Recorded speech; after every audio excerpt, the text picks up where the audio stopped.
Dalam perjalanan sebuah keluarga besar organisasi, akan selalu ada masa tenang, masa sibuk, dan sesekali masa yang menguji kedewasaan kita. Ada masa-masa yang membuat hati kita goyah. Kabar tentang diberhentikannya Ketua Umum PBNU melalui keputusan Dewan Syuriah, jujur itu bukan kabar ringan. Banyak dari kita mungkin merasa terkejut, sedih, bertanya-tanya, sebenarnya apa yang terjadi? Saya tahu kabar seperti ini bisa menimbulkan rasa kaget, bingung, atau bahkan kecewa. Tapi sebelum kita larut dalam prasangka, mari kita tarik nafas dulu dan melihat semuanya dengan kacamata yang lebih luas. Saya mencoba mengingat satu hal, NU itu sudah berdiri lebih dari 1 abad, melewati badai jauh lebih besar dari ini. Dan setiap kali badai datang, NU tidak tumbang, justru NU makin kuat. Karena di NU, setiap keputusan besar tidak diambil sembarangan. Keputusan sebesar itu tentu tidak lahir tanpa pertimbangan. Dalam tradisi NU, musyawarah bukan sekedar forum, tetapi cara menjaga marwah dan menyelamatkan amanah. Ada alasan kuat di balik setiap langkah yang diambil, dan itu semua bertujuan menjaga keberlangsungan organisasi. Kalau Dewan Syuriah sampai mengambil langkah seperti ini, pasti ada alasan yang dipikirkan dalam-dalam. Sebagai warga NU, saya mencoba memandangnya secara dewasa. Saya percaya setiap jabatan memiliki waktunya sendiri, dan setiap perubahan membawa hikmahnya. Yang diberhentikan tetaplah seorang kader NU, bahkan kader NU terbaik, dan yang mengambil keputusan pun para masyayikh yang kita hormati. Dan di tengah dinamika ini, satu hal yang tidak berubah adalah rasa bangga saya menjadi bagian dari warga NU.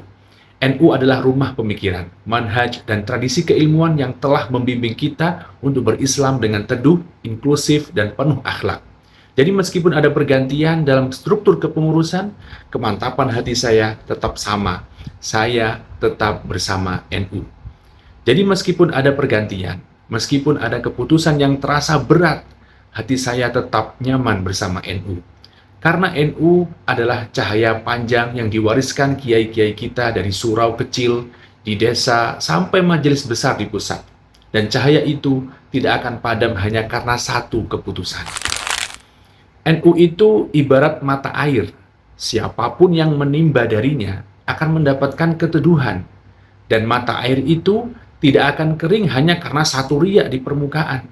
Bagi saya, NU adalah jalan panjang. Jalan yang diisi nilai tawasud, tasamuh, tawadhu, dan kecintaan pada tanah air. Inilah jalan yang lebih dalam dari sekedar perubahan struktural. Yang saya rasakan sekarang justru sebuah keteguhan baru, bahwa kecintaan pada NU bukan cinta yang tergantung kursi dan jabatan, tapi cinta yang tumbuh dari nilai, dari keteduhan aswaja, dari kelembutan akhlak, dari tradisi yang membuat kita tetap membumi. Kita boleh sedih, tapi kita tidak boleh goyah. Kita boleh bertanya, tapi jangan terpecah. Kita boleh berbeda rasa, tapi tetap satu keluarga. Karena pada akhirnya, NU adalah rumah pulang. Rumah yang luas, yang siap menerima kita apa adanya. Meski badai datang dan pergi, jangan biarkan dinamika organisasi mengusik kedamaian hati kita. Mari kita sikapi dinamika ini dengan kepala dingin dan hati lapang. Mari tetap teduh, mari tetap bersama NU, bukan karena siapa yang memimpin, tapi karena nilai-nilai yang selalu menuntun kita menuju kebaikan.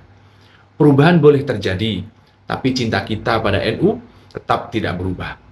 Perubahan boleh terjadi, tapi persaudaraan kita tetap harus terjaga.